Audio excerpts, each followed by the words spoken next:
Buenos días a todos. Morning, everyone. There are certain kinds of events that happen even in our lives that sort of change the way we look at things. Porque sí existen en la vida cosas que suceden, eventos que cambian profundamente nuestra perspectiva. Y de eso se trata la transfiguración del Señor.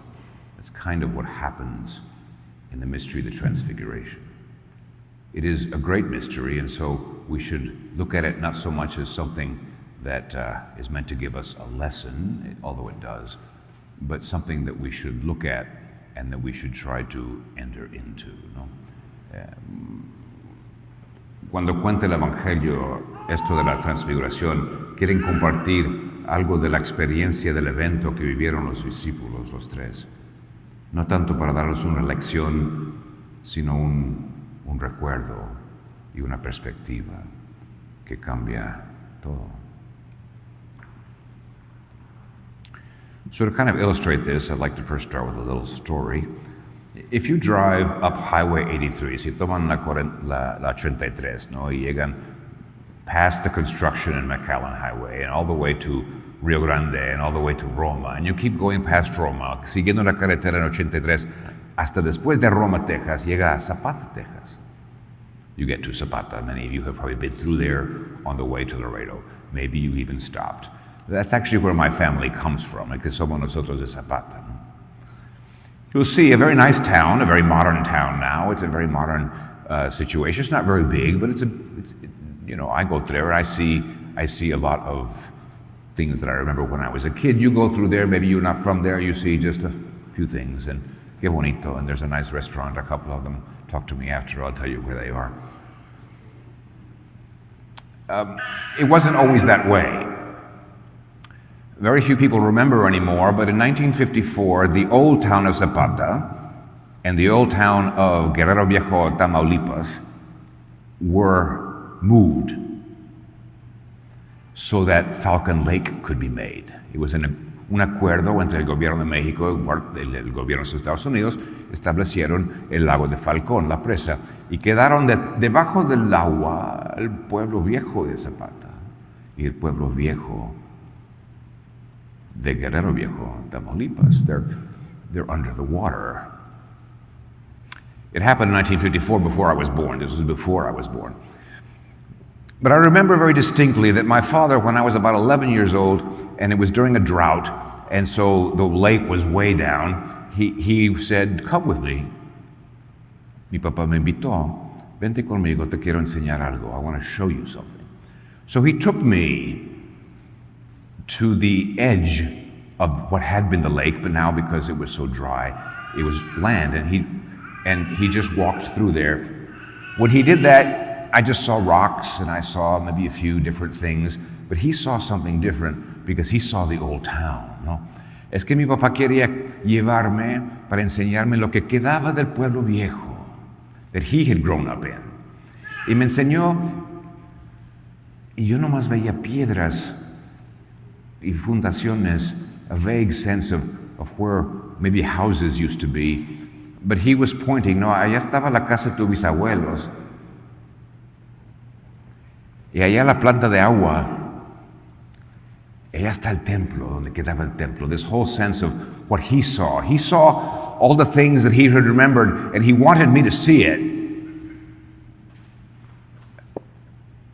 This was very important to him. It was important to me, although at the time I didn't realize it. And so we walked, and he would show me the foundations, and he would say, like I said, there's your great-grandparents lived over there, and the water plant que tu tío pues manejaba, pues ahí estaban. And even where the old cemetery was. He saw more than I saw, but he wanted me to see something. Because he wanted really, without very many words, sí escuchaba yo la voz de mi papá, sí me estaba explicando lo que había vivido, lo que existía antes, but it wasn't there anymore. But he saw it. In a certain way, he was trying to convey to him something that profoundly affected the lives of that whole community in 1954, because everybody had to move. And they even had to move the cemetery, que me contó mi papá que el sacerdote en aquel entonces, pues en una procesión llevaban hasta los huesitos del panteón al nuevo pueblo. ¿No? This is part of who we are. And he knew that I wouldn't remember it the way he would, but he wanted to tell me. He wanted me to see what he saw. Bueno, I think I realize now, and I think my father knew, I wouldn't understand what he was trying to show me. Es que mi papá sabía muy bien que yo, como chiquillo, yo no iba a entender todo esto, pero quería él que yo guardara en el corazón algo. I want you to have in your heart and in your memory something that I'm going to show you. And as a kid, pues yo no entendía, pero sí lo guardé. But I did hold it, and I still do. So now when I drive and I try to go, trato de ir para Zapata de vez en cuando puedo, no, because I still have a lot of family there, because both sides of my family have roots on both sides of that river. And so every time I go, I see maybe more than you might see, because I also see something of what my parents saw and my great-grandparents. Porque la memoria es muy importante. Hasta en el ser humano no sabemos quiénes somos sin memoria. We really don't know who we are without some sense of a memory and how it's transmitted. And even those of us here, maybe there are things, les digo a ustedes, papás, no, maybe there's certain things you should show your children, and they won't understand now, but they'll understand better later. Esto es algo muy fuerte en el ser humano. Otherwise, we lose a sense of who we are and a sense of where we're going, no? Because the fact is, my father's generation, my grandparents' generation who lived through that, pues they started over, empezaron a vivir, and they started a new life. And so there was a future there, and the future is still there, and many good things happened after that. But that was kind of like, it's important to know where all this starts from. No? There was a lot of courage there, and a lot of loss. But there was hope, ¿no? ¿Cómo vivir con la esperanza? Aunque uno vive y tiene que perder mucho, siempre con la ayuda de Dios se puede reconstruir algo bonito, ¿no? So anyway, I say this because we all maybe have something like that in memory. I would invite you to kind of think about things you saw when you were younger, and then maybe later you understood better. Because that's what's happening, only in a much more mysterious way in the Transfiguration. When the Lord invites them, He invites them to come up the mountain with Him, and He doesn't invite them all. He invites Peter, James, and John, los tres, Juan y Pedro y Santiago. Invitó a los tres, los más íntimos del Señor, and He went up the mountain. And what did He want to show them? Well, it is a great mystery, but He wanted basically to show them what His life is about in a way that they didn't understand. Because in a real way, the Lord was showing them what His life is about all the time, only they couldn't see it. Porque el Señor, cuando invitó a los tres a subir, Él invitó, and they went with Him, Él quería mostrar algo que Él vive constantemente. En el misterio de su relación con el Padre, en el misterio de su relación con los profetas del Antiguo Testamento. He's showing them His relation to the Father, which He always lives, but He's showing them. It's like He's opening it up for them to see it, and only He can do this. He's showing them in this cloud where He lives all the time, only for our sake He doesn't always show it to us. He hears the voice of His Father, porque el Señor Jesús siempre escucha la voz de su Padre en la nube. ¿Qué es la nube? What is the cloud in this gospel? Es la nube del Espíritu Santo. It's the cloud of the Spirit, where the only place you can be, where you can see Jesus in His relation to the Father. Esto nos quiere enseñar, ¿no? Que sepan ustedes. Jesus is saying, He's not saying so much as He's showing them, because you really can't explain this. You just have to see it. That in this place where there is a cloud, and the cloud is the Holy Spirit, you go into it, and the voice of the Father is heard, and Jesus always hears His voice, and the Spirit is always with Him. But the disciples didn't know this. Porque constantemente el Señor vive en la nube del Espíritu Santo y está constantemente escuchando la voz del Padre. And when he shows them that he can talk to Moses and to Elijah, he can speak to the prophets, all those who had gone before him, who had prepared for his coming. Esta conversación con los profetas, ¿qué es eso? Esto vive el Señor, porque la voz de Dios que habla por los profetas llega a su fin en su propia persona. He's constantly sort of like the one who shows us what the prophets meant to say to us. Entonces hay una showing of what his life is about. And then this glory that he shows them. ¿Qué es esta gloria que enseña el Señor? Muestra algo. Es que el Señor, que es hijo del hombre y hijo de Dios, Son of God and Son of Man, is showing that inside of him is this great mystery of God himself in the flesh. No, it's in his flesh that he shows them a glory. It's like he has to show them a little bit. He couldn't show them everything because it would be too much for them. And it even says in the gospel that they fell to the ground because it was too much for them, but it was enough. It's like he opened up a little bit of what his life on the inside is about. Porque el Señor Jesús, Hijo de Dios, Hijo del Hombre, vive constantemente la gloria, glorificando su humanidad. The glory of God that glorifies his humanity. That's what he's showing them. And the key that they don't understand is that Simon Peter says, "Oh Lord, it's really great to be here. Let's build a tent and we'll stay here for a while. Vamos a hacer un picnic aquí. Porque es muy bonito." No, es que San Pedro no captaba, no. So Jesus didn't even answer him. ¿Qué vamos a hacer un picnic aquí? No, es que, don't you see what you're seeing? No, they didn't. They were scared. They'd never seen anything like this before. But Jesus had chosen to take them. And that's why it's important, after they hear the voice of the Father, "This is my beloved, este es mi hijo." And after they fall to the ground, and the gospel says it's a very tender point, ¿no? Es algo muy, una ternura del Señor, que cuando se caen, ¿no?, al piso porque no pueden entender, esto es mucho, la nube, la voz, los profetas, lo demás, el Señor los toca, he touches them. And he says, "Get up." And they just walk down the mountain. He doesn't explain to them what he just showed them. He doesn't draw out all these lessons for how to live a good life. He doesn't. You entered this place. I showed it to you. This I can show you because this is mine. And what is mine, I will give you.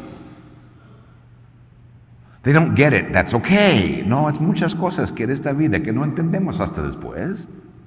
There's lots of things in this life we don't understand until later.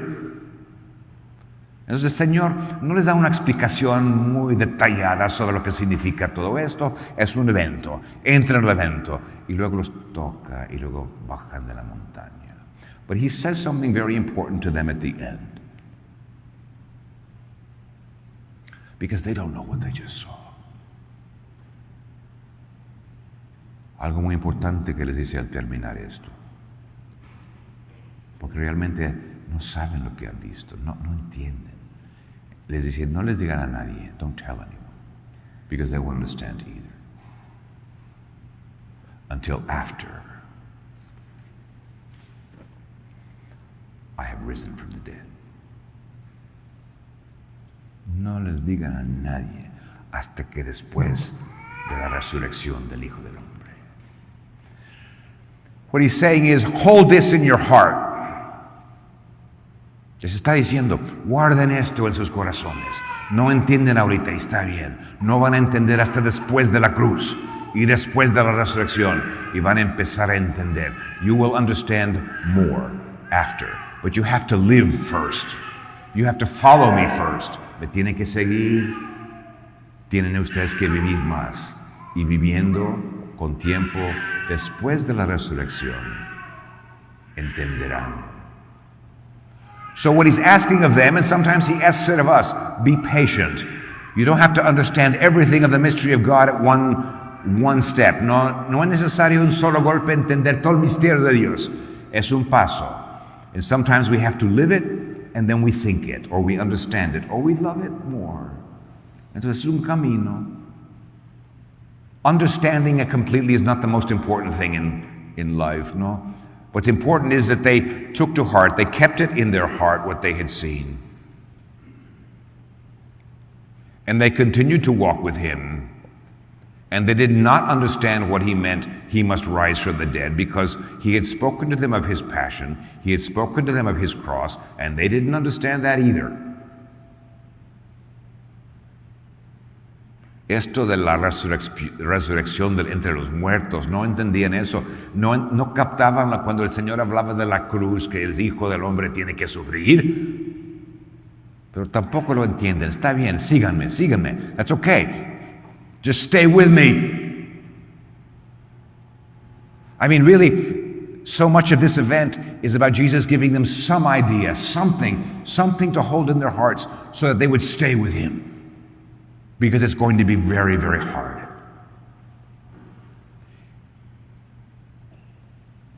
Trust me enough of my relationship to the Father and my fulfillment of the prophets. Trust me enough to keep walking with me, because what you will see will throw you completely upside down.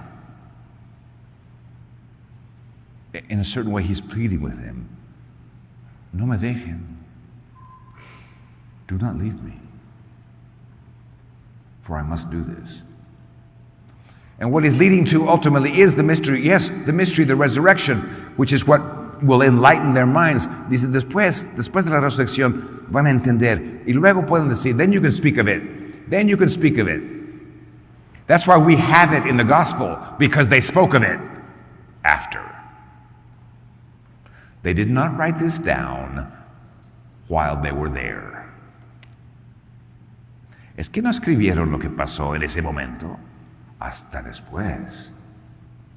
They didn't first write it down, they told the others. And they told us. Because this whole gospel is there remembering after the resurrection what they had seen. To help us understand. Nos ayuda a entender algo. Porque al centro de todo esto es el misterio de la cruz. In the middle of it all is the mystery of the cross, because they will not understand. Why, Lord, must you suffer? And the only answer he can give is so that you can share my glory. Porque el centro, no el punto central de este evangelio es el misterio de la cruz, aunque no se menciona. ¿Por qué, Señor, vas a morir? ¿Por qué te vas a entregar? Porque sin esto no van a compartir la gloria que les he mostrado. Without this you will not see it. You will not live what I want to give you. I must do this. Do not lose heart, and do not leave me. No, in a certain way, there's so much in this, but it helps us. No, hay que guardar esto en el corazón. The transfiguration as an event, the voice of the Father, the prophets, because it prepares us to kind of be with the disciples as they get closer to the passion of the Lord and his rising from the dead. It helps them. It helps us. But in the end, what the Lord is asking us is to stay with him. And that's our witness of faith. ¿Qué pide Dios de un cristiano? What does God ask of a Christian soul? That in the end we say before the world, I stay with the Christ.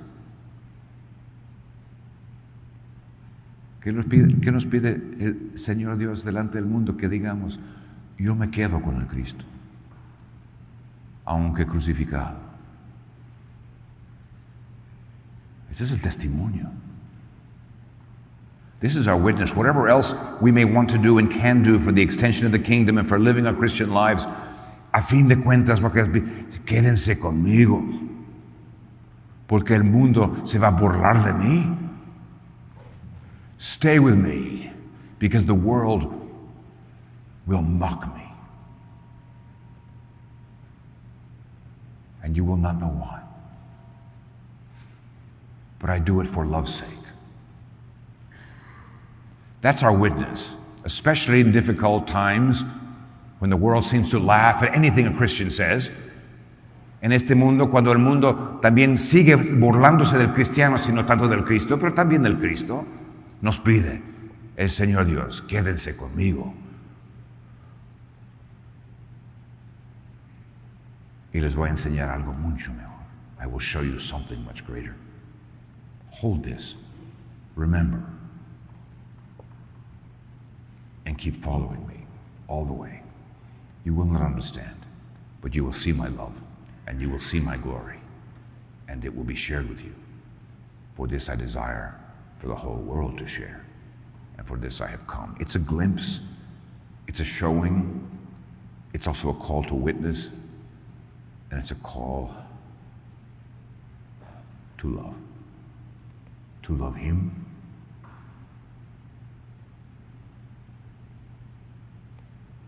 to love God the Father, and to love each other. ¿No? La invitación del Señor, quédese conmigo. La invitación a amar al Señor, a amar la voz del Padre y a amarnos unos a otros. Y decir delante del mundo, yo sigo al Cristo.